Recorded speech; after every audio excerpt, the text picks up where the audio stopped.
بسم اللہ الرحمن الرحیم۔ السلام علیکم۔ سجیلا، او سجیلا، دیکھ تیرا ابا آیا ہوگا، دروازہ کھول دے بیٹی۔ اماں کی آواز کانوں میں گونجی تو میں ہڑبڑا کر اٹھ کر بیٹھ گئی۔ یہ دوسری رات تھی جب اماں نے یہ جملہ کہا تھا۔ اس وقت رات کے 2 بج رہے تھے۔ کمرے میں ہر طرف اندھیرا چھایا ہوا تھا اور باہر کا ماحول بھی کسی گہرے سکوت میں ڈوبا ہوا لگ رہا تھا۔ میں نے اماں کی طرف دیکھا جو اپنے بستر پر بیٹھی تھی۔ ان کی آنکھیں دروازے پر جمی ہوئی تھی، جیسے واقعی وہ انتظار کر رہی ہوں کہ ابا کسی بھی لمحے اندر داخل ہوں گے۔ مجھے اماں کی حالت پر اس وقت بے حد ترس آیا۔ ان کی آنکھوں میں بے یقینی اور دل میں امید کا ایک عجب ملاپ تھا، جیسے وہ دل ہی دل میں جانتی ہوں کہ ابا کبھی واپس نہیں آئیں گے، مگر زبان اور دل اس حقیقت کو ماننے کے لیے تیار نہیں تھا۔ 1 مہینہ ہو چکا تھا، لیکن اماں نے اب تک حقیقت کا سامنا نہیں کیا تھا۔ وہ آج بھی یہی سمجھ رہی تھی کہ ابا کسی سفر پر گئے ہیں اور کسی بھی لمحے دروازے پر دستک دے کر ہمیں چونکا دیں گے۔ ان کی یہ حالت دیکھ کر میرا دل بار بار کچوٹنے لگتا۔ ابا کی موت ایک فیکٹری کے حادثے میں ہوئی تھی۔ وہ ہمیشہ کی طرح صبح سویرے کام پر گئے تھے اور ہمیں کیا خبر تھی کہ یہ ان کی زندگی کا آخری دن ہوگا۔ وہ ایک چھوٹی سی فیکٹری میں مزدوری کرتے تھے جہاں حفاظتی انتظامات نہ ہونے کے برابر تھے۔ اس دن کسی مشین نے اچانک کام کرنا بند کر دیا اور ابا کو اسے ٹھیک کرنے کے لیے بھیج دیا گیا۔ ان کے ساتھیوں نے بتایا تھا کہ مشین میں کرنٹ تھا۔ جیسے ہی ابا نے اسے ہاتھ لگایا، ایک زوردار جھٹکے کے ساتھ وہ نیچے گر پڑے۔ کسی کو کچھ سمجھنے کا موقع ہی نہیں ملا اور چند ہی لمحوں میں ان کی سانسیں بند ہو گئیں۔ جب یہ خبر ہمیں پہنچی تو مجھے لگا جیسے زمین میرے پیروں کے نیچے سے کھسک گئی ہو۔ اماں کے لیے یہ خبر سننا کسی قیامت سے کم نہ تھا۔ وہ بس خاموش کھڑی رہیں۔ ان کی آنکھوں میں آنسو تک نہ آئے، جیسے وہ سمجھ ہی نہ سکیں کہ ان کے ساتھ کیا ہوا ہے۔ اس کے بعد سے اماں کی حالت دن بدن خراب ہونے لگی۔ وہ بار بار دروازے کی طرف دیکھتی اور کبھی کبھی تو دروازہ کھول کر باہر جھانکنے لگتی، جیسے انہیں یقین ہو کہ ابا ابھی لوٹ آئیں گے۔ میں انہیں بار بار سمجھاتی، ان کے پاس بیٹھ کر تسلی دینے کی کوشش کرتی، لیکن اماں نے جیسے میری بات سننا ہی چھوڑ دیا تھا۔ ان کے دل پر ایسا گہرا زخم لگا تھا جسے بھرنے میں شاید برسوں لگ جاتے۔ ان کی راتیں جاگتے ہوئے گزرتی اور دن کسی خوابیدہ کیفیت میں ڈھل جاتے۔ وہ کبھی کھانے کا پوچھتی تو کبھی کہتی، سجیلا ذرا ابا کا پسندیدہ کھانا تو بناؤ، وہ آئیں گے تو خوش ہوں گے۔ ان کی یہ باتیں سن کر میرا دل جیسے مٹھی میں آ جاتا۔ مجھے بھی ابا کی کمی بہت شدت سے محسوس ہوتی تھی۔ وہ ہمارے گھر کا واحد سہارا تھے۔ ان کی محنت سے ہی ہمارا گزر بسر ہوتا تھا اور ان کے بغیر زندگی کیسی ہوگی اس کا میں تصور بھی نہیں کر سکتی تھی۔ لیکن اس وقت میری سب سے بڑی ذمہ داری اماں کی دیکھ بھال تھی۔ میں نے خود کو سنبھالنے کی پوری کوشش کی تھی، مگر اماں کو اس حالت میں دیکھ کر میرے اندر کی ہمت بھی کبھی کبھی ٹوٹنے لگتی۔ آج رات بھی وہی ہوا۔ اماں کا ایک بار پھر کہنا، سجیلا او سجیلا، دیکھ تیرا ابا آیا ہوگا، میرے لیے کسی اذیت سے کم نہ تھا۔ میں ان کے پاس جا کر بیٹھ گئی، ان کے ہاتھ تھام لیے اور دھیرے سے کہا، اماں ابا نہیں آئیں گے، ہمیں اب حقیقت کو قبول کرنا ہوگا۔ لیکن اماں کی آنکھوں میں وہی سوال تھا، وہی امید جو حقیقت کو جھٹلانے پر بضد تھی۔ میرا نام سجیلا ہے اور میری عمر 18 سال۔ میرا تعلق ایک انتہائی غریب گھرانے سے ہے، جہاں ہر دن ایک نئی آزمائش لے کر نمودار ہوتا ہے۔ میں اپنی زندگی کے تلخ حقائق کو اب سمجھنے لگ گئی ہوں، لیکن اس وقت میرے لیے یہ سب کسی دھندلے خواب کی مانند تھا۔ مجھے یاد ہے میں 8 سال کی تھی جب ابا کو ایک فیکٹری میں نئی نوکری ملی تھی۔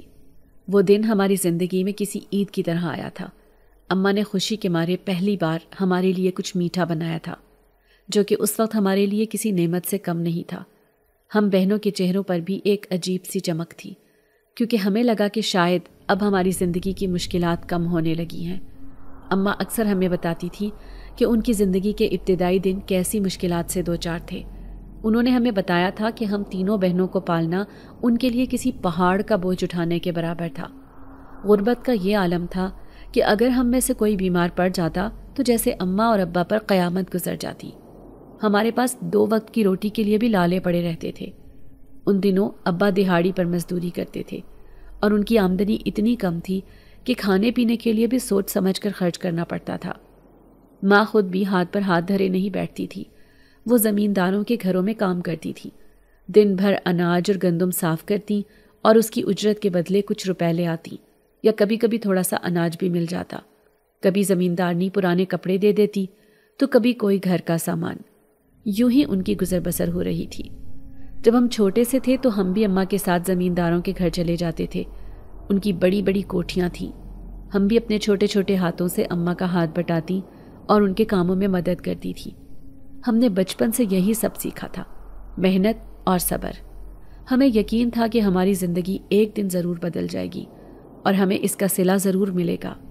ابا کا کام اور بھی زیادہ مشقت طلب تھا، وہ کسی بھی قسم کی مزدوری کرنے کے لیے تیار رہتے تھے، چاہے وہ وزنی سامان اٹھانے کا کام ہو یا بھٹے سے اینٹیں اٹھانے کا۔ وہ ہمیشہ اپنی حد سے زیادہ محنت کرتے کیونکہ انہیں معلوم تھا کہ ان کی بیٹیاں اور بیوی ان پر انحصار کرتی ہیں، لیکن اس مشقت کا اثر ان کی صحت پر بھی ہونے لگا تھا۔ ان کی عمر ڈھل رہی تھی اور ان کے جسم کی توانائی آہستہ آہستہ ختم ہو رہی تھی۔ میں اکثر انہیں دیکھتی تھی کہ وہ رات کو بستر پر گرنے کے بعد بھی سکون سے سو نہیں پاتے تھے۔ ان کی تھکن ان کے چہرے سے عیاں ہوتی تھی، لیکن وہ ہم سب کے سامنے کبھی شکوہ نہیں کرتے تھے۔ کبھی کبھی جب ابا گھر آتے تو ان کے ہاتھوں میں پڑے چھالے دیکھ کر میں انہیں چومنے لگتی۔ مجھے اپنے ابا سے شدید قسم کا عشق تھا۔ میں نے مرد کے روپ میں صرف باپ دیکھا تھا، اور وہ بھی ایسا کہ جو اپنی بیوی اور بچوں پر جان نچھاور کرتا تھا۔ ہمارا سب کچھ ہمارا والد تھا۔ پھر ایک دن ایک ٹرک ڈرائیور نے ابا سے بات کی اور ان کی زندگی کا رخ بدل گیا۔ وہ کہنے لگا، بھائی جان، یہ دہاڑی کے کام آپ کے لیے مشکل ہو رہے ہیں، کیوں نہ آپ فیکٹری میں کام کریں؟ وہاں مشینوں کی دیکھ بھال کرنی ہوگی اور کام بھی مستقل ہوگا۔ آپ کو ہر ماہ ایک مقررہ تنخواہ ملے گی جس سے آپ کے حالات بہتر ہو سکتے ہیں۔ یہ بات ابا کے دل کو لگ گئی۔ انہوں نے اس مشورے پر عمل کرنے کا فیصلہ کیا اور فیکٹری میں کام شروع کر دیا۔ اس کے بعد جیسے ہماری زندگی میں ایک نئی امید جاگ اٹھی۔ فیکٹری کی نوکری نے ہماری زندگی میں ایک واضح تبدیلی لائی۔ ابا کو ایک مقررہ تنخواہ ملنے لگی تھی جس سے گھر کا خرچ آسانی سے چلنے لگا۔ اماں بھی پہلے سے سکون میں تھی۔ وہ کہتی تھی، اللہ کا کرم ہوا ہے، ورنہ یہ دن دیکھنا بھی نصیب نہ ہوتا۔ ہم بہنیں بھی خوش تھیں۔ ابا اکثر کام سے آ کر ہمیں پیار سے دیکھتے اور کہتے، میری بچیاں، بس دعا کرو کہ یہ نوکری چلتی رہے اور تم سب پڑھ لکھ کر اپنے پیروں پر کھڑی ہو سکو۔ ابا کی نوکری لگی تو انہوں نے ہمیں کتابیں لے کر دیں اور ہم سب کو اسکول میں داخلہ کروا دیا۔ ہم تعلیم حاصل کرنے لگے۔ ابا کی یہ باتیں ہمیں خواب دکھاتی تھی، لیکن ہم ان کے پسینے میں ڈوبے کپڑوں اور تھکن سے جھکے کندھوں کو دیکھ کر جانتے تھے کہ یہ خواب کتنے مشکل ہیں۔ یہ وقت ہمارے لیے کسی نعمت سے کم نہ تھا، لیکن ساتھ ہی ساتھ یہ احساس بھی دل میں تھا کہ غربت کا سایہ ابھی پوری طرح نہیں چھٹا۔ ہمیں چھوٹی چھوٹی خوشیوں میں سکون ڈھونڈنا آ گیا تھا، اور ہر گزرتے دن کے ساتھ ہم اپنے مستقبل کے لیے ایک نئی امید باندھ لیتے تھے۔ بے شک ابا کی تنخواہ تھوڑی تھی، لیکن یہ تنخواہ ہمارے لیے کسی نعمت سے کم نہ تھی۔ گھر کا چولہا تو جل ہی رہا تھا اور ہمارا پیٹ بھرنے کا سامان ہو رہا تھا۔ اماں ہمیشہ کہا کرتی تھی کہ جب ابا کی نوکری نہیں تھی تو ہمارے گھر میں غربت کا یہ عالم تھا کہ رشتہ دار بھی ہم سے کتراتے تھے۔ خاندان میں شاید ہی کوئی ایسا ہوتا جسے ہماری حالت پر رحم آتا ہوگا۔ لوگ اپنی خوشیوں میں ہمیں شریک کرنا تو دور کی بات، ہمارے گھر کے قریب آنا بھی گوارا نہ کرتے تھے۔ ہم ان کے لیے جیسے کسی نظر انداز کیے جانے والے قصے کی مانند تھے۔ اماں اکثر کہا کرتی تھی، بیٹا، غریب کا نہ کوئی دوست ہوتا ہے نہ مددگار، سب دولت اور حالات کو دیکھتے ہیں، رشتے تو بات کی بات ہیں۔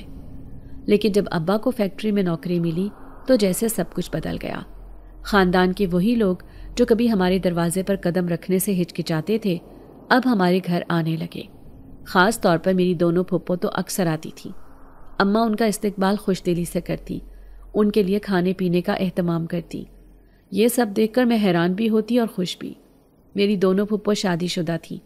ایک پھپھو بے اولاد تھی اور دوسری کے 3 بچے تھے۔ ان کے 2 بیٹے اور 1 بیٹی تھی۔ وہ پھپھو شہر میں رہتی تھی۔ ان کے بچے میرے ہم عمر تھے، بلکہ ان کا بڑا بیٹا نعمان مجھ سے 4 سال بڑا تھا۔ وہ شہر کے بہترین اسکول میں پڑھتا تھا اور ہمیشہ صاف ستھرے کپڑوں میں ملبوس ہوتا تھا۔ مجھے اس کا اعتماد اور بات کرنے کا انداز بہت پسند آتا تھا۔ جب میں نے گاؤں کے سرکاری اسکول سے میٹرک مکمل کیا تو میری پھپھو نے ایک دن ابا سے میرا ہاتھ مانگ لیا۔ یہ ہمارے لیے بہت بڑی بات تھی۔ اماں نے مجھے بتایا کہ یہ رشتہ ہماری زندگی کے لیے خوشیوں کا دروازہ کھول سکتا ہے۔ مجھے بے حد خوشی ہے کہ تمہاری پھپھو ہی تمہاری ساس بنے گی۔ وہ کس قدر تمہارے ابو سے محبت کرتی ہیں اور تم شہر جا کر اپنی نئی زندگی کی شروعات کرو گی۔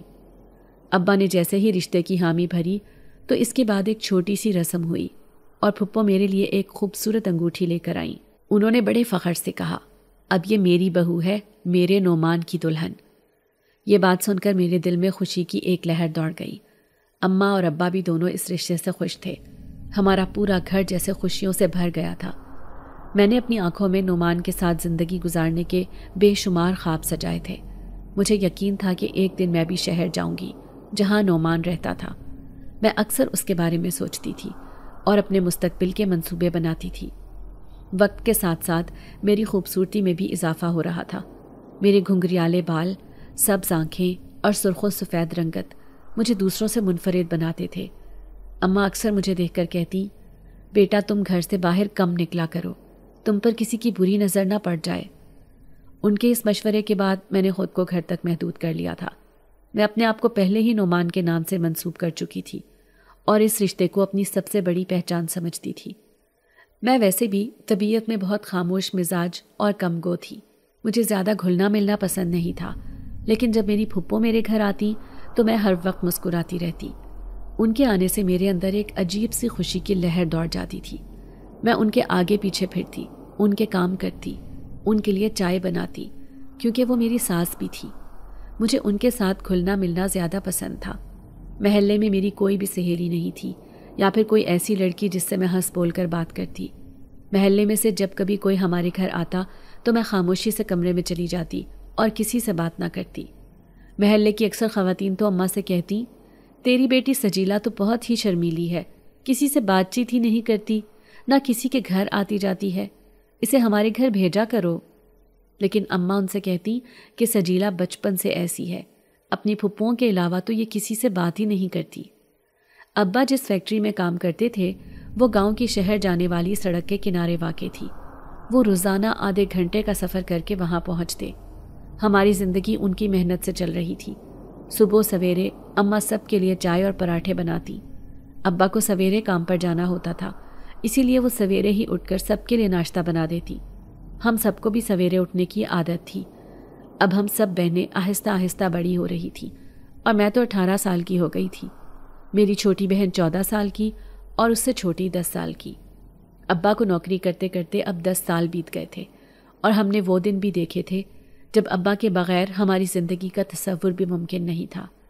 لیکن پھر ایک دن وہ قیامت خیز خبر آئی جس نے ہماری دنیا کو تہو بالا کر دیا۔ ایک دن فیکٹری میں مشین سے کرنٹ لگنے کے باعث ابا کا انتقال ہو گیا۔ یہ خبر سن کر ہماری زندگی میں جیسے اندھیرا چھا گیا۔ اماں کے چہرے کی روشنی ماند پڑ گئی اور میں خود کو بے یار و مددگار محسوس کرنے لگی۔ ہمارے گاؤں میں پہلے ہی بہت سے حاسدین تھے، وہ ہماری خوشیوں کو برداشت نہیں کر پاتے تھے۔ وہ اکثر کہتے، یہ لوگ تو گاؤں کے سب سے غریب تھے، لیکن اب ان کے چولہے دونوں وقت چلتے ہیں، یہ ضرور کوئی کرامت ہوگی۔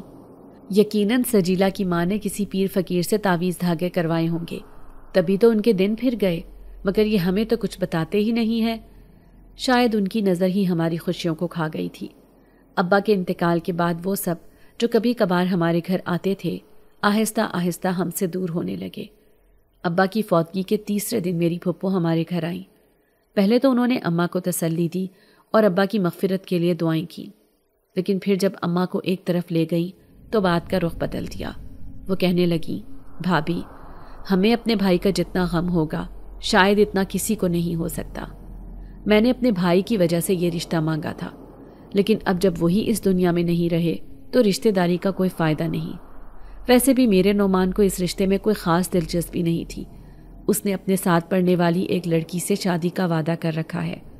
وہ مجھے پہلے بھی کئی بار منع کر چکا تھا، لیکن میں اپنے بھائی کی وجہ سے چپ تھی کہ ان سے میری رشتہ داری خراب نہ ہو۔ لیکن اب ہمارا یہ رشتہ مزید آگے نہیں چل سکتا۔ آج میں سجیلہ کو بیاہ کر اپنے ساتھ لے جاؤں، کل کو میرا بیٹا اس کے اوپر سوکن لے آئے تو خواہ مخواہ دونوں کی زندگی خراب ہو جائے گی۔ اس لیے میری طرف سے یہ رشتہ اب ختم سمجھے۔ وہ ہاتھ جوڑ کر اماں سے معافی مانگنے لگی۔ ان کی بات سن کر اماں کے چہرے پر جیسے ہزاروں کانٹے چبھ گئے۔ وہ جانتی تھی کہ ہماری زندگی کے دن اب بدلنے والے ہیں۔ پھپھو نے صاف الفاظ میں کہہ دیا کہ وہ اس رشتے کو ختم کر رہی ہیں، کیونکہ انہیں ڈر تھا کہ کہیں ہم ان پر بوجھ نہ بن جائیں۔ یہ بات سن کر میرا دل ٹوٹ گیا۔ میں نے کبھی سوچا بھی نہیں تھا کہ ہمارے اپنے ہی لوگ اس مشکل وقت میں ہمیں یوں تنہا چھوڑ دیں گے، لیکن شاید یہ غربت کا ہی المیہ تھا کہ رشتے بھی دولت کے محتاج ہو جاتے ہیں۔ ابا کے فوت ہوتے ہی جیسے ہماری زندگی میں سے روشنی ختم ہو گئی تھی۔ وہی رشتے دار جو کبھی ہمارے گھر کے دروازے پر خوشی خوشی آیا کرتے تھے، اب ہمیں پہچاننے سے انکار کرنے لگے تھے۔ ہم سب ایک ہی گاؤں میں نہیں رہتے تھے، بلکہ الگ الگ علاقوں میں بٹے ہوئے تھے۔ کچھ رشتے دار شہر میں رہائش پذیر تھے اور کچھ دوسرے گاؤں میں۔ ابا کے انتقال کے بعد سب نے اپنی اپنی زندگیوں میں واپس لوٹ جانا مناسب سمجھا اور ہمارے دکھ درد سے لاپرواہ ہو گئے۔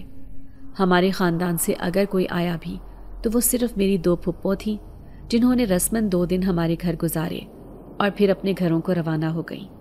ابا کے والدین کا بھی انتقال ہو چکا تھا اور ابا اپنے والدین کے سب سے زیادہ فرمانبردار بیٹے تھے۔ خاندانی جائیداد میں سے 3 حصے ہوئے تھے، جن میں سے 2 میری پھپھو کو ملے اور ایک حصہ ابا کے حصے میں آیا۔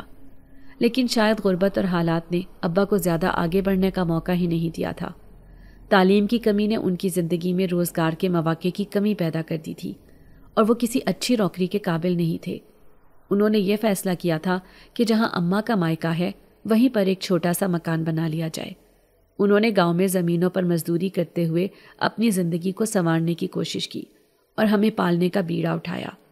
میرے 2 ماموں جو ہمارے لیے ایک سہارا بن سکتے تھے، میری نانی کو ساتھ لے کر سعودی عرب شفٹ ہو گئے تھے۔ ان کے بعد ہم بالکل اکیلے رہ گئے تھے۔ پہلے تو ابا کی موجودگی میں یہ اکیلا پن محسوس نہیں ہوتا تھا، کیونکہ ان کی محنت اور محبت نے ہمارے گھر کو جوڑ رکھا تھا، لیکن اب ان کے انتقال کے بعد یہ اکیلا پن ہماری زندگیوں پر کسی آسیب کی طرح چھا گیا تھا۔ ابا کو فوت ہوئے ابھی 1 مہینہ ہی گزرا تھا کہ قدرت نے جیسے ہمیں مزید آزمانے کا فیصلہ کر لیا۔ اچانک ہی برساتوں کا نہ رکنے والا سلسلہ شروع ہو گیا۔ موسلا دھار بارش نے ہر چیز کو تہس نہس کر کے رکھ دیا۔ گاؤں کے گلی کوچے پانی سے لبالب بھر گئے تھے اور ہمارے لیے زندگی مزید مشکل ہو گئی تھی۔ ہمارا گھر جو پہلے ہی معمولی سا اور کمزور تھا، اس بارش کی شدت کو برداشت نہ کر سکا۔ یہ 2 کمروں پر مشتمل چھوٹا سا مکان تھا جس کی حالت پہلے ہی خستہ تھی۔ جس کمرے میں ہمارا سارا سامان رکھا ہوا تھا، اس کی چھت بارش کے پانی سے ٹپک رہی تھی۔ پہلے تو چھت سے پانی کے قطرے گرتے رہے، لیکن جلد ہی چھت کا ایک حصہ ٹوٹ کر لٹکنے لگا۔ ہم خوفزدہ ہو کر دوسرے کمرے میں منتقل ہو گئے، جو نسبتاً بہتر حالت میں تھا، لیکن اس میں بھی کسی بھی وقت چھت گرنے کا خطرہ تھا۔ صحن کی حالت بھی ابتر تھی۔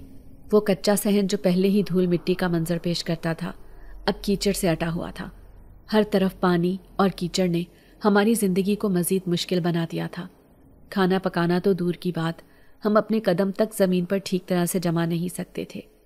ہماری زندگی جیسے ایک دلدل میں پھنس گئی تھی، جہاں ہر قدم اٹھانے پر مزید مشکلات ہمارا راستہ روک رہی تھی۔ گھر میں اب راشن بھی تقریباً ختم ہو چکا تھا۔ اماں دن بدن کمزور اور پریشان ہو رہی تھی۔ ان کی ذہنی حالت خراب ہوتی جا رہی تھی۔ شاید وہ ابا کے بغیر زندگی کے اس نئے اور سخت امتحان کو قبول نہیں کر پا رہی تھی۔ 3 بیٹیوں کا بوجھ، ان کی فکر اور بڑھتی ہوئی غربت اماں کے اعصاب پر بہت بھاری پڑ رہی تھی۔ وہ اکثر بے مقصد گھورتی رہتی یا اچانک ہمیں آواز دے کر پوچھتی، کہیں تمہارے ابا واپس تو نہیں آ گئے؟ ان کے ان سوالات پر میرا دل مزید ٹوٹ جاتا۔ وہ اس حقیقت کو قبول کرنے میں ناکام تھی کہ ابا ہمیشہ کے لیے ہمیں چھوڑ کر جا چکے ہیں۔ بارش کا سلسلہ تھمنے کا نام نہیں لے رہا تھا اور ہمارا حال دن بدن خراب ہو رہا تھا۔ کھانے پینے کی اشیاء ختم ہو چکی تھی۔ اماں کی ذہنی حالت اور ہماری غربت نے ہمیں ایک گہری کھائی میں دھکیل دیا تھا۔ گاؤں کے باقی لوگ بھی اس بارش سے متاثر ہوئے تھے، لیکن ان کے پاس زمینیں اور ذخیرہ شدہ اناج موجود تھا، جبکہ ہمارے پاس کچھ بھی نہیں تھا۔ ہم سوچنے پر مجبور تھے کہ ہماری زندگی کا یہ سلسلہ کب اور کیسے بدلے گا۔ صبح صادق کا وقت تھا اور میں کمرے کے دروازے کے پاس کھڑی باہر جھانک رہی تھی۔ ہر طرف بارش کے بعد کی خاموشی تھی، ہوا میں نمی اور گاؤں کے مٹیالے صحن کی مہک تھی۔ میں دل ہی دل میں اپنے رب کو یاد کر رہی تھی اور اس سے مدد مانگ رہی تھی۔ یا اللہ، اب تو ہی کوئی وسیلہ بنا، ہماری مدد فرما۔ تو جانتا ہے کہ تیرے علاوہ ہمارا کوئی آسرا نہیں ہے، ہمیں اس مشکل وقت سے نکال دے اور ہمارے لیے کوئی روزی کا بندوبست کر۔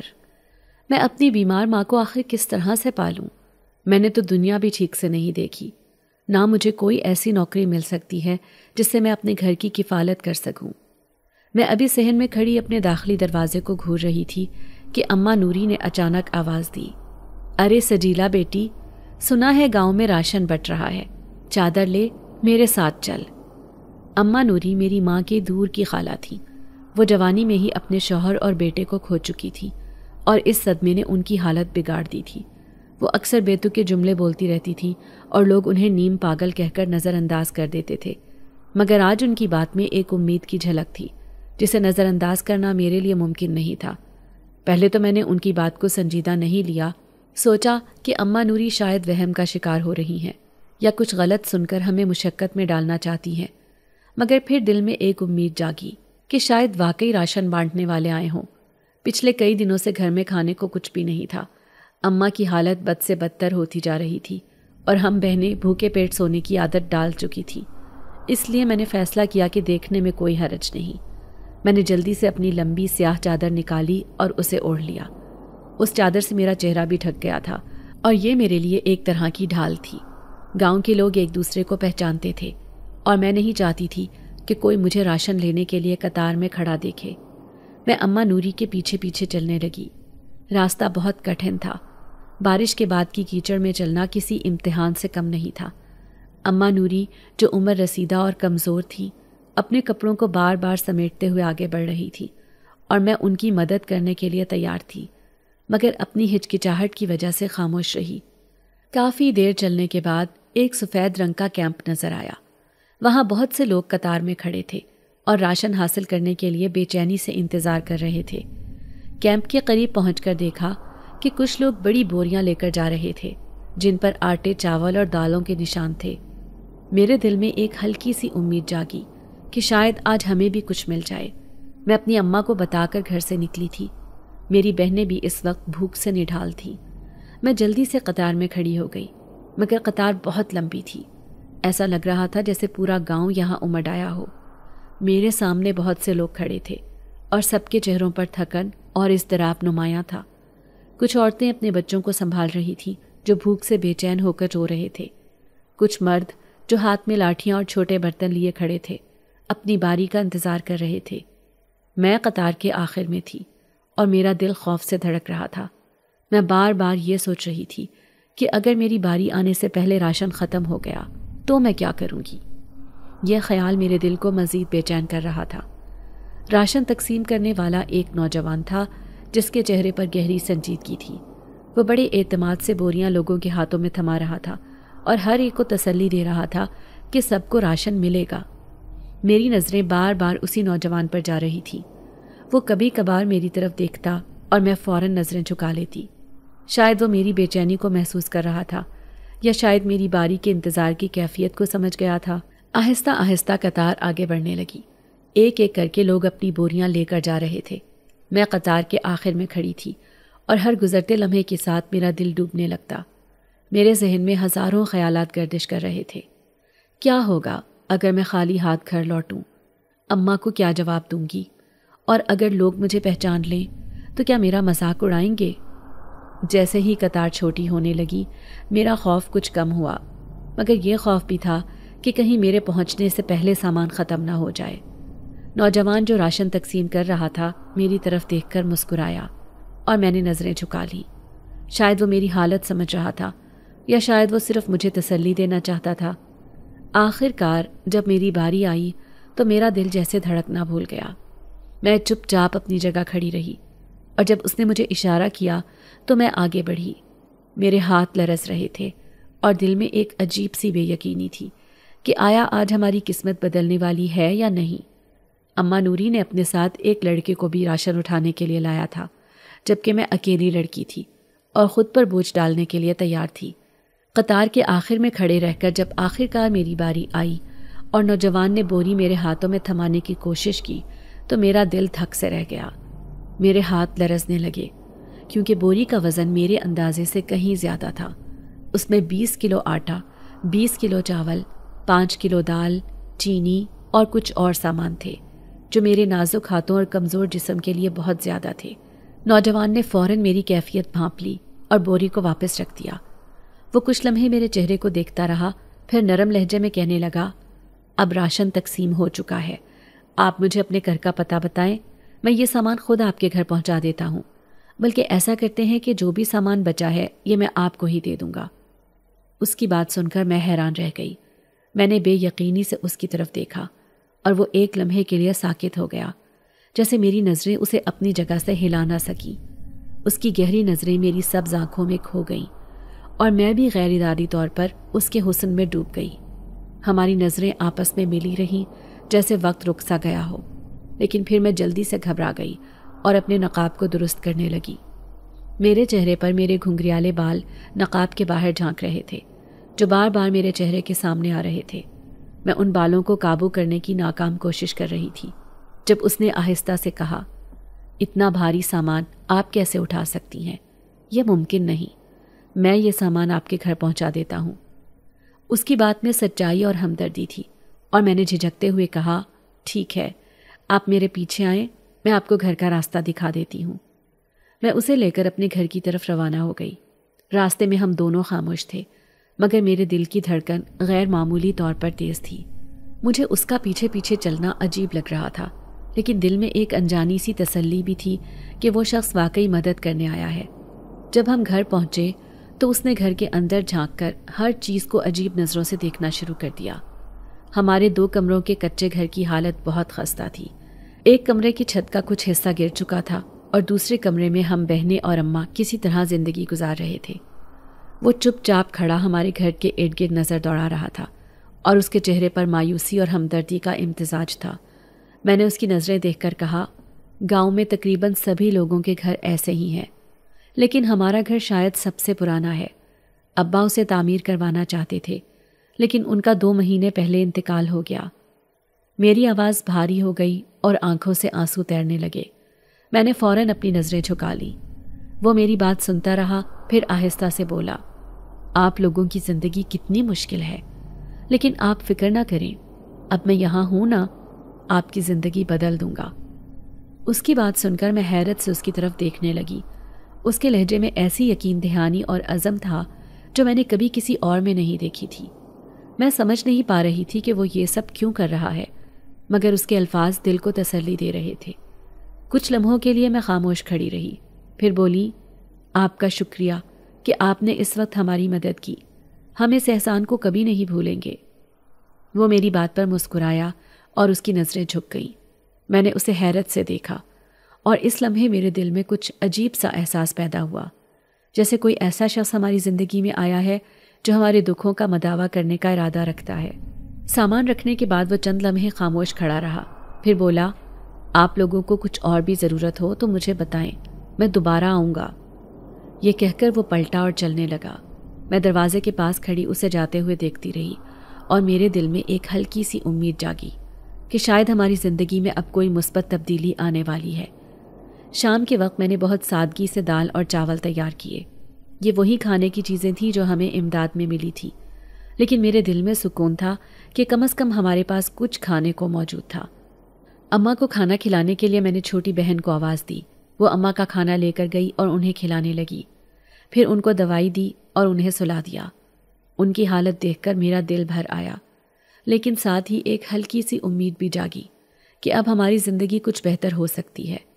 جب اماں سو گئیں تو میں نے سوچا کہ اس مہربان شخص کے لیے بھی کھانا بھیجنا چاہیے، جس نے نہ صرف ہمیں راشن پہنچایا بلکہ ہماری تکلیف کو سمجھا بھی۔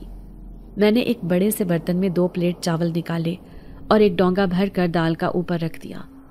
دل میں بار بار یہی سوچ رہی تھی کہ اس شخص کے احسان کا بدلہ تو میں کبھی نہیں چکا سکتی، لیکن اتنا تو کر ہی سکتی ہوں کہ اسے اپنی طرف سے مہمان نوازی کا احساس دلاؤں۔ میں یہی سوچ رہی تھی کہ یہ کھانا اسے کیسے پہنچاؤں۔ گاؤں میں کوئی ایسا نہیں تھا جسے میں اس کام کے لیے کہہ سکتی۔ دل ہی دل میں شرمندہ بھی تھی کہ شاید وہ یہ نہ سمجھے کہ میں اس کے پیچھے پڑ گئی ہوں، مگر میرا دل گواہی دے رہا تھا کہ اس وقت یہ ضروری ہے۔ ابھی میں انہی سوچوں میں گم تھی کہ اچانک دروازے پر دستک ہوئی۔ دل ایک دم دھڑکنے لگا کہ اتنی رات کو کون آ سکتا ہے۔ میں نے جلدی سے اپنے سر پر دوپٹہ ٹھیک کیا اور دروازہ کھولا۔ سامنے وہی شخص کھڑا تھا جو دن میں راشن دینے کے لیے آیا تھا۔ ایک لمحے کو میں حیرت سے اسے دیکھتی رہ گئی، جیسے میرے الفاظ گم ہو گئے ہوں۔ اس نے ہلکی سی مسکراہٹ کے ساتھ کہا، السلام علیکم۔ میں نے جلدی سے جواب دیا، وعلیکم السلام۔ پھر گھبراہٹ میں بول پڑی، میں ابھی آپ کے بارے میں ہی سوچ رہی تھی۔ میری بات سن کر وہ چونک گیا اور کچھ لمحے میری طرف دیکھتا رہا۔ میں نے جلدی سے نظریں جھکا لی اور وضاحت دینے لگی، میرا مطلب تھا کہ میں نے کھانا بنایا تھا اور سوچ رہی تھی کہ آپ ہمارے گاؤں میں مہمان ہیں اور آپ نے ہماری اتنی مدد کی ہے، تو ہمارا بھی فرض بنتا ہے کہ آپ کی مہمان نوازی کریں۔ یہ سن کر وہ مسکرا دیا، پھر کہنے لگا، آپ نے زحمت کی۔ میں دراصل یہ پوچھنے آیا تھا کہ یہاں کوئی مسجد ہے یا ایسی جگہ جہاں میں قیام کر سکوں؟ کیمپ میں رہنا تھوڑا مشکل ہو رہا ہے کیونکہ سردی بہت زیادہ ہے۔ گاؤں میں سے میں نے صرف آپ کا ہی گھر دیکھا ہے، اسی لیے آپ سے پوچھنے آ گیا۔ میں نے فوراً کہا، نہیں، اس میں زحمت کی کوئی بات نہیں، آپ اندر آئیں۔ وہ ہچکچاتے ہوئے اندر آ گیا۔ میں نے اسے بیٹھنے کا کہا اور جلدی سے کھانا لے آئی۔ وہ خاموشی سے کھانے کے لیے بیٹھ گیا اور جیسے ہی اس نے پہلا نوالا لیا، اس کے چہرے پر حیرت اور خوشی کے تاثرات واضح تھے۔ کھانے کے دوران وہ کہنے لگا، آپ کے ہاتھوں میں واقعی کمال کا ذائقہ ہے، میں نے زندگی میں کبھی اتنا لذیذ کھانا نہیں چکھا۔ یہ سن کر میرے دل میں خوشی کی ایک لہر دوڑ گئی، لیکن ساتھ ہی میں شرما گئی۔ میں نے کہا، یہ تو عام سا کھانا ہے اور آپ ہماری تعریف کر رہے ہیں؟ ہم تو غریب لوگ ہیں، ہمارے پاس یہی کچھ ہے۔ اگر میرے پاس وسائل ہوتے تو میں یقیناً آپ کے لیے کچھ بہتر تیار کرتی۔ اس نے مسکراتے ہوئے کہا، کھانے کی لذت اس میں موجود اجزاء سے زیادہ بنانے والے کی دل کی محبت سے ہوتی ہے۔ آپ کے کھانے میں وہ محبت محسوس ہو رہی ہے۔ میں نے سچی سنا تھا، گاؤں کے لوگ دل کے بہت سچے ہوتے ہیں۔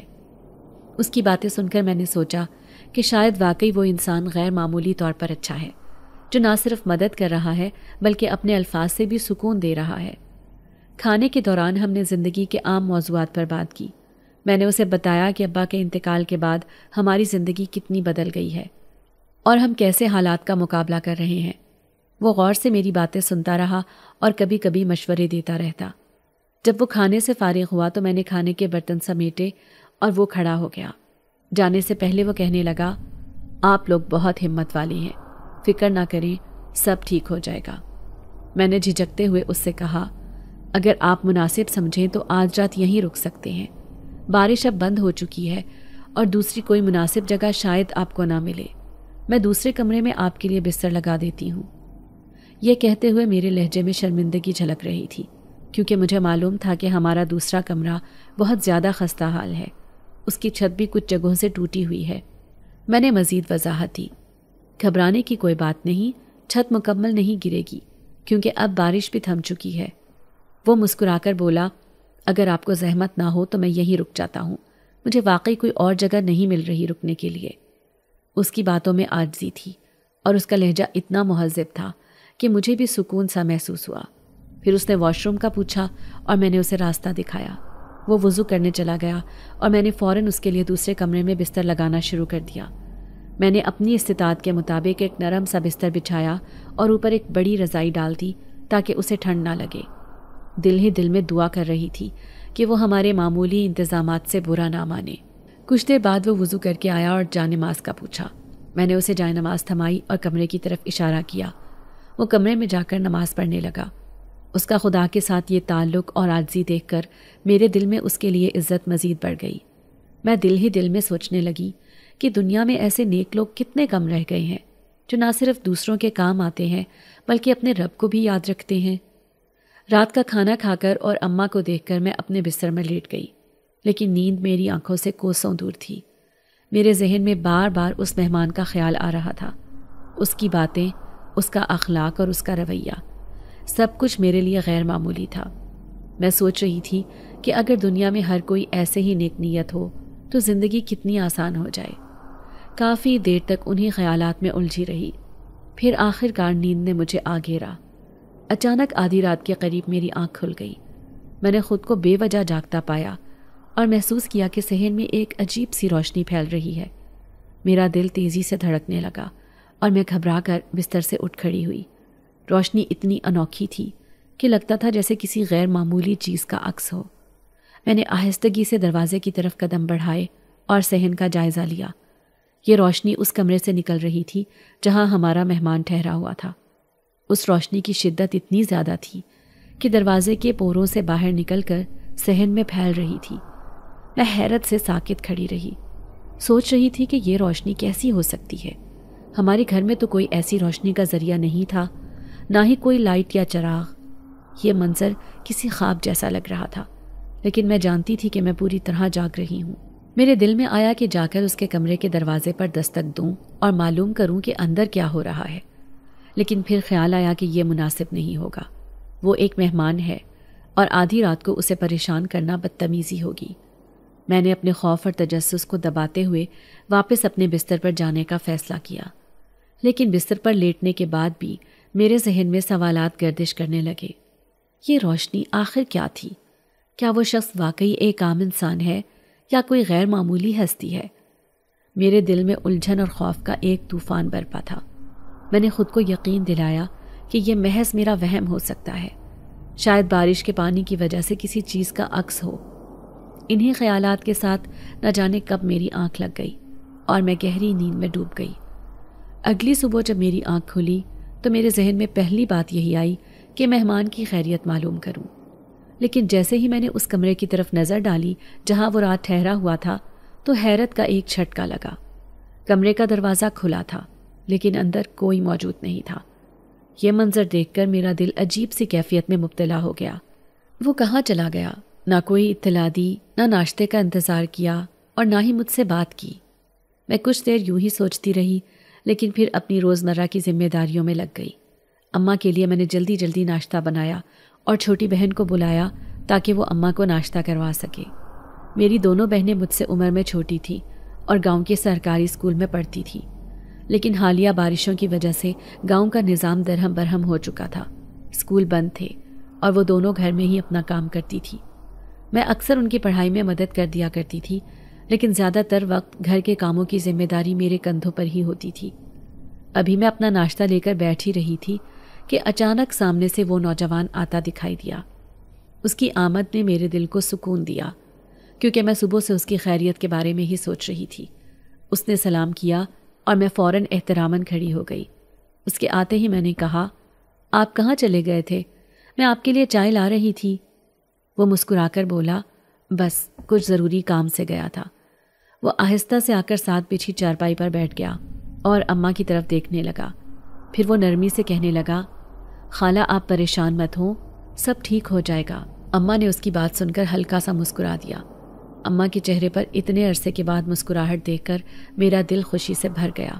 مجھے یاد نہیں تھا کہ اماں نے آخری بار کب اتنی بے فکری سے مسکراہٹ بکھیری تھی۔ پھر وہ کہنے لگا، آج میں خالہ کو ڈاکٹر کے پاس لے کر جاؤں گا۔ میں نے ایک کیمپ بلوایا ہے جو مریضوں کو دیکھے گا، اور یہ کیمپ خاص طور پر میں نے خالہ کی حالت کو دیکھتے ہوئے بلوایا ہے۔ صبح جلدی اسی کام کے لیے گیا تھا تاکہ انتظامات کا جائزہ لے سکوں۔ یہ سن کر میرے دل کو سکون ملا۔ اماں کی دوائیں ختم ہو چکی تھیں اور وسائل کی کمی کی وجہ سے میں انہیں ڈاکٹر کے پاس لے جانے سے قاصر تھی۔ اس کا یہ قدم ہمارے لیے کسی نعمت سے کم نہیں تھا۔ کچھ دیر بعد ہم اس کے ساتھ کیمپ پہنچے۔ کیمپ میں مختلف نرسیں اور ڈاکٹر موجود تھے جن کے چہرے خوش اخلاقی سے دمک رہے تھے۔ ایک ڈاکٹر صاحب نے اماں کا بلڈ پریشر چیک کیا اور ایک باکس میں دوائیاں ڈال کر مجھے دیا۔ انہوں نے تاکید کی کہ یہ دوائیں وقت پر اماں کو کھلانی ہیں۔ میں نے ان کا شکریہ ادا کیا اور دل ہی دل میں اس نوجوان کے لیے دعا کی جس کی مہربانی نے ہمارے لیے یہ ممکن بنایا تھا۔ گھر واپس پہنچنے پر اس نوجوان کے چہرے کی تھکن واضح طور پر محسوس ہو رہی تھی۔ اس کی آنکھیں سرخ تھیں جیسے وہ رات بھر جاگتا رہا ہو۔ اس نے دھیمی آواز میں کہا، میں کچھ دیر سونا چاہتا ہوں۔ یہ کہہ کر وہ دوسرے کمرے میں چلا گیا اور بستر پر لیٹ گیا۔ دوپہر کا کھانا کھاتے ہوئے میرے ذہن میں مسلسل اس کی فکر رہی۔ میں نے کئی بار اس کے کمرے کے باہر چکر لگایا، لیکن اندر مکمل خاموشی تھی۔ اس کا مطلب تھا کہ وہ گہری نیند سو رہا ہے، لیکن نہ جانے کیوں میرا دل بے چین ہو رہا تھا۔ ہر چند لمحے بعد میری نظریں اس کمرے کی طرف اٹھ جاتی، جیسے کسی انجانی کشش نے مجھے وہاں روک رکھا ہو۔ اس کی موجودگی میں مجھے ایک عجیب سا تحفظ کا احساس ہو رہا تھا، جیسے وہ کوئی عام شخص نہیں بلکہ کسی خاص مقصد کے تحت ہماری زندگی میں آیا ہو، لیکن ساتھ ہی اس کے بارے میں ایک پراسراریت کا پردہ بھی تھا جو میرے دل کو الجھا رہا تھا۔ وہ کون تھا، کہاں سے آیا تھا، اور ہم لوگوں کے ساتھ اس کا یہ حسن سلوک کیوں تھا؟ یہ سب سوال میرے دل میں بار بار جنم لے رہے تھے، لیکن ان کے جواب میرے پاس نہیں تھے۔ شام ڈھلتے ڈھلتے میرا دل اس کے جاگنے کا منتظر تھا۔ نہ چاہتے ہوئے بھی میری نظریں بار بار اس کمرے کی جانب اٹھ جاتی، اور میں سوچتی کہ جب وہ جاگے گا تو شاید اس کی باتوں سے میرے سوالوں کے جواب مل سکیں گے۔ مغرب کی اذان ہوئی تو وہ باہر نکلا اور سیدھا باہر چلا گیا۔ میں اسے جاتا ہوا دیکھتی رہی۔ میں رات کے کھانے کی تیاری کرنے لگی۔ آج میں نے بہت اچھے سے کھانا تیار کیا تھا۔ ہم سب نے اس کے انتظار میں کھانا نہیں کھایا تھا تاکہ وہ واپس آئے تو ہم سب لوگ اس کے ساتھ مل کر کھانا کھا سکیں۔ مغرب کی اذان کے بعد وہ گھر میں داخل ہوا تو میں نے اسے بتایا کہ ہم سب کھانے پر آپ کا انتظار کر رہے ہیں۔ وہ بہت شرمندہ سے لہجے میں کہنے لگا، آپ کو انتظار کرنے کی ضرورت نہیں تھی، آپ لوگ کھانا کھا لیتے۔ یہ کہتے ہوئے اس نے ہاتھ دھوئے اور اماں کے سامنے آ کر بیٹھ گیا۔ کہنے لگا، آج میں خالہ کے ساتھ کھانا کھاؤں گا۔ اس بات پر اماں بھی مسکرا دی۔ ہم سب لوگوں نے خوشی خوشی کھانا ختم کیا تو اس نے اپنی جیب سے ایک تسبیح نکالی اور اس پر کچھ پڑھ کر اماں کے سر پر ہاتھ رکھ کر ان کو پھونک دیا۔ تھوڑی ہی دیر گزری تھی کہ اماں گہری نیند سو گئیں۔ میں سمجھی کہ شاید اس نے کوئی قرآنی آیات پڑھ کر اماں پر دم کی ہیں تاکہ وہ صحت یاب ہو سکیں۔ وہ دوسرے کمرے میں جا کر لیٹ گیا۔ صبح جب اماں نیند سے اٹھی تو ان میں واضح طور پر تبدیلی تھی۔ وہ کہنے لگیں، سجیلا، مجھے کلام پاک اٹھا کر دو۔ جب میری آنکھ کھلی تو حیرت انگیز طور پر میں نے اماں کو جائے نماز پر بیٹھا ہوا دیکھا۔ میں نے فوراً کلام پاک اٹھا کر اماں کو دیا اور اماں کلام پاک پڑھ کر دعا مانگنے لگی۔ اس نے رو رو کر اللہ تعالیٰ سے میرے والد صاحب کی مغفرت کے لیے دعا کی۔ اس کا مطلب تھا کہ اماں کو اب صبر آ گیا تھا اور اسی لیے ہی وہ ابا کی مغفرت کے لیے دعا کر رہی تھی۔ میں جان گئی تھی کہ یقیناً یہ اس نوجوان کی ہی کوئی مہربانی تھی جس نے اماں کو ذہنی سکون بخشا تھا۔ میں نے سب کے لیے ناشتہ بنایا۔ اس نوجوان نے ہم سب کے ساتھ بیٹھ کر ناشتہ کیا۔ اماں کافی دیر تک ان سے باتیں کرتی رہیں۔ پھر وہ کہنے لگا، خالہ، میں نے یہاں ایک اسکول تعمیر کروانے کا بولا تھا، آج اس کی چھت ڈلے گی، میں اس کے انتظامات دیکھنے جا رہا ہوں۔ یہ کہہ کر وہ وہاں سے چلا گیا۔ دوپہر کے وقت جب وہ واپس آیا تو کہنے لگا کہ میں نے یہاں پر ایک اسکول بنایا ہے جہاں پر میٹرک کی تعلیم دی جائے گی، کیونکہ یہاں زیادہ تر لوگ پڑھے لکھے نہیں ہیں، اسی لیے میرا یہ فیصلہ ہے کہ یہ اسکول سجیلا ہی چلائے گی۔ اس کی بات نے مجھے چونکا دیا تھا۔ پھر وہ کہنے لگا، یہ کام کوئی خیراتی کام نہیں ہوگا، بلکہ اس کی آپ کو ہر ماہ 50,000 روپے تنخواہ بھی ملا کرے گی۔ یہ بات سن کر ہم سب لوگ بہت خوش ہوئے تھے۔ رات کے وقت جب میں کچن میں کھڑی اماں کے لیے دودھ ابال رہی تھی تو وہ نوجوان وہاں آ گیا اور کہنے لگا، آپ کو ایک حقیقت سے آگاہ کرنا تھا۔ میں نے پلٹ کر اس کی جانب دیکھا تو وہ کہنے لگا، خدا کے لیے مجھ سے خوفزدہ مت ہونا سجیلا، میں ایک جن زادہ ہوں۔ اس کی بات نے مجھے چونکا دیا تھا۔ وہ کہنے لگا، ہاں، میں ایک جن زاد ہوں اور یہاں صرف آپ لوگوں کی مدد کے لیے آیا تھا۔ میں نہیں جانتا تھا میری ملاقات آپ سے ہوگی۔ میں آپ کو پسند کرنے لگا ہوں۔ میں اپنے دل کے ہاتھوں مجبور ہوتا جا رہا ہوں، اسی لیے مجھے اب یہاں سے جانا ہوگا۔ آپ کو جب بھی کسی چیز کی ضرورت ہو، آپ اپنے اس کمرے میں جا کر آنکھیں بند کر کے مجھے یاد کیجیے گا، میں حاضر ہو جاؤں گا۔ اس کی بات سن کر میں برف کی مانند جم گئی تھی۔ میں پلک جھپکنا تک بھول گئی تھی۔ تب اچانک ہی وہ میری آنکھوں کے سامنے سے اوجھل ہو گیا۔ اماں نے کئی مرتبہ مجھ سے اس کے بارے میں پوچھا، لیکن میں خاموش رہی۔ اب میں اس اسکول میں پڑھانے لگی تھی۔ میری بہنیں بھی اسی اسکول میں تعلیم حاصل کر رہی تھی اور گاؤں کے بہت سے بچے اسکول میں پڑھنے لگے تھے۔ ہمارا گاؤں دن بدن ترقی کرنے لگا تھا۔ میں نے اپنا گھر آہستہ آہستہ مرمت کروا کے ایک اچھی حالت میں کر لیا تھا۔ اب ہمیں کسی چیز کا خوف نہیں تھا۔ نعمان جس لڑکی کو پسند کرتا تھا اور جس کے لیے اس نے مجھے ٹھکرایا تھا، وہ اب کسی اور کے ساتھ فرار ہو گئی تھی۔ اسے بہت پچھتاوا تھا۔ میری پھپھو کئی مرتبہ دوبارہ میرے رشتے کے لیے آئی تھی، لیکن میں نے ہمیشہ انکار کر دیا۔ انہوں نے میری ماں کو ذہنی اذیت دی تھی۔ میں اب اپنی ماں اور بہنوں کے لیے جینا چاہتی تھی۔ اگر آپ کو آج کی ہماری کہانی پسند آئی ہے تو اسے لائک کیجیے اور اپنے پیاروں کے ساتھ شیئر کیجیے، اور ہاں، اگر آپ نے ابھی تک ہمارا چینل سبسکرائب نہیں کیا تو ضرور کیجیے۔